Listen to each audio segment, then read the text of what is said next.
देवाचं नामचिंतन केल्याचा फायदा काय होतो? महाराष्ट्रामध्ये मुंबईसारखं शहर आहे आणि त्या मुंबई शहरामध्ये एक डॉक्टर होऊन गेले, ज्या डॉक्टरांचं नाव आहे डॉक्टर नीतू मांडके. डॉक्टर नीतू मांडके म्हणजे हृदयरोग तज्ञ माणूस. बाळासाहेब ठाकरेंच्या हृदयावर यशस्वी पद्धतीने शस्त्रक्रिया करणारा माणूस म्हणजे डॉक्टर नीतू मांडके. ज्या ज्या लोकांना हृदयरोग होत होता ती माणसं नीतू मांडकेकडे मुंबईला जायचे आणि बरे होऊन घरी माघारी यायचे. महाराष्ट्रातल्या प्रत्येक कानाकोपऱ्यातून लोक मुंबईला जायला लागले हृदयरोगी. अहो, महाराष्ट्रातले नाही, आता देशातले जायला लागले. देशातले नाही तर संपूर्ण जगातले लोक, अमेरिका, जपान, जर्मनी, फ्रान्स अशा वेगवेगळ्या देशातून लोक मुंबईला यायला लागली. ज्याला हृदयरोग होता ती माणसं मांडकेकडे यायची, साहेबांकडे येऊन बरे होऊन घरी जायची. हृदयरोगावर एकमेव डॉक्टर आणि एकमेव इलाज करणारा माणूस म्हणजे डॉक्टर नीतू मांडके होता. पण नीतू मांडके साहेबांच्या जीवनामध्ये नीतू मांडके साहेबांचा एक दुर्गुण होता. नीतू मांडके साहेबांना कर्मावर विश्वास होता, पण देव त्यांना मान्य नव्हता. एक दिवशी दिल्ली सरकारनं असं ठरवलं की मांडके साहेबाचं काम चांगले. महाराष्ट्रातल्या मुंबई शहरामध्ये एक हृदयरोग तज्ञ माणूस त्या ठिकाणी नीतू मांडके साहेब आहेत. कार्य अत्यंत सुंदर आहे, महान आहे. या भारत देशाची मान त्यांच्यामुळे उंचावलेली आहे. एक काम करा, त्यांना सत्कार द्या, त्यांचा सत्कार करा, त्यांना बोलवा म्हणून दिल्लीला बोलवण्यात आलं. दिल्ली सरकारने एक पत्र काढलं. त्या पत्रामध्ये लिहिलं, मांडके साहेब आपलं कार्य फार महान आहे. आपल्या कार्य पाहून दिल्ली सरकारला आपला अभिमान आहे, म्हणून दिल्ली सरकारनं तुमचं सत्कार करायचं आयोजन केलेलं आहे. बरोबर सकाळी 10:30 वाजता या आणि सत्काराचा मानकरी व्हा. मांडके साहेबांना पत्र वाचलं, डोळ्यातलं पाणी गालावर आलं. अरे, एवढ्या दिवस झालं मी चांगलं कार्य करतोय, त्या कार्याची पावती माझ्या देशानं माझी दखल घेतली म्हणून मांडके साहेबाला आनंद झाला. उद्या सकाळी 10:30 वाजता दिल्लीला सत्कार आहे म्हणून आज रात्री 9 वाजता मांडके साहेब विमानामध्ये मुंबईवरून बसले. विमान दिल्लीच्या दिशेने उडालं. परंतु जसा मांडके साहेबांना देव मान्य नव्हता तसा देवाला सुद्धा साहेबांचा सत्कार मान्य नव्हता.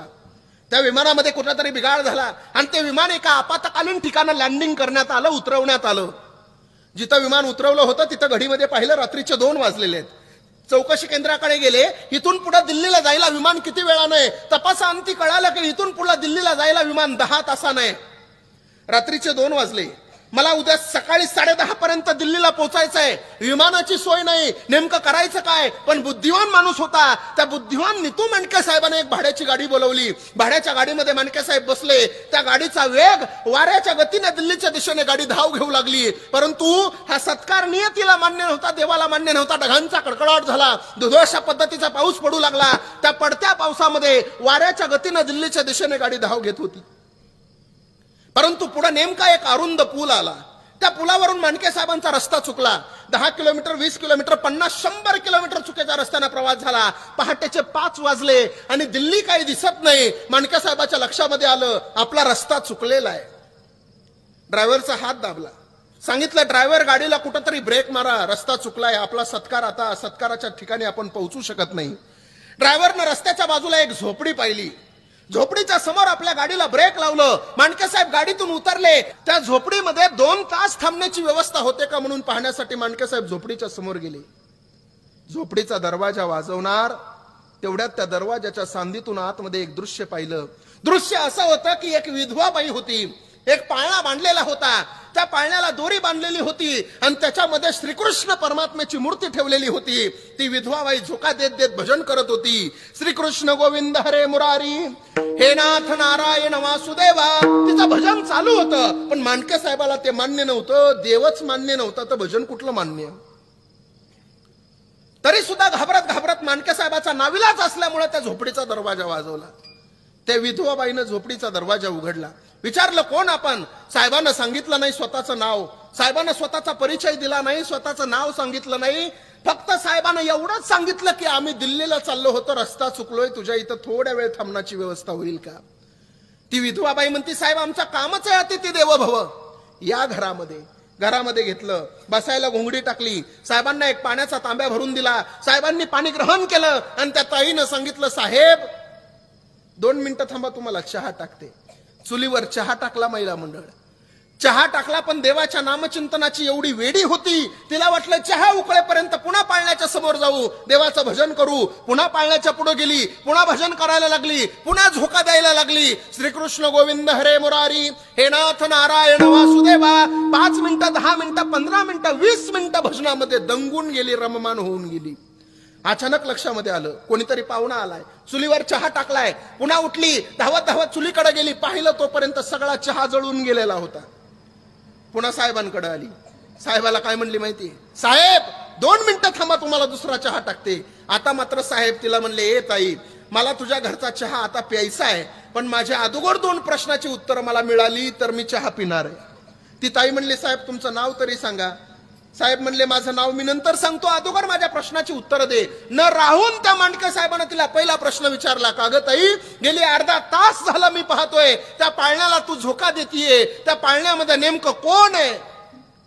त्यावेळेस त्या ताईनं सांगितलं, साहेब त्या पाळण्यामध्ये माझा श्रीकृष्ण परमात्मा आहे. साहेबांना दुसरा प्रश्न विचारला, ए ताई, अगं या जगामध्ये देवच नाही, कशाला तू त्या देवाची भक्ती करते? आता मात्र ताई चिडली, लालबुंद डोळे झाले, 2 पावलं मागं सरकली आणि म्हणली, ओ साहेब, देवानं तोंड दिलं म्हणून काही बोलू नका. काय विचारता तुम्ही? कशासाठी तू याची भक्ती करते? कशासाठी भक्ती करते सांगू तुम्हाला? अहो, तुमचा आणि माझा परिचय नाही, तुम्ही आलात कुठून, चाललात कुठं माहित नाही, तुमचं नाव कोणतं, तुमचं गाव कोणतं, तुम्ही राहता कुठं, तुमच्याबद्दल मला काहीच माहित नाही, तरी सुद्धा तुम्ही दुसरा प्रश्न विचारला. तुम्ही म्हणलात कशासाठी तू याची भक्ती करते? तर ऐका ना साहेब, साहेब बघा ना, पुढे एक पलंग आहे, पलंग, त्या पलंगावरती माझं 5 वर्षाचं लेकरू आहे ओ साहेब, आणि त्या 5 वर्षाच्या लेकराला हृदय रोग झालाय असं म्हणतात बुवा. मुंबईला फार मोठा डॉक्टर आहे नीतू मांडके, त्याच्याकडे जाण्यासाठी फार पैसे लागतात, पण ते पैसे माझ्याकडे नाहीत साहेब. मला माहितीये, या माझ्या कृष्णाची भक्ती करत असताना हा माझा देव असा एखादा माणूस माझ्याकडे पाठवल की तो माणूस मला घेऊन त्या नीतू मांडकेकडे जाईल. हो दादा, आता मांडके साहेबाच्या डोळ्यातलं पाणी गालावर आलं. आणि मांडके साहेब काय म्हणले माहितीये?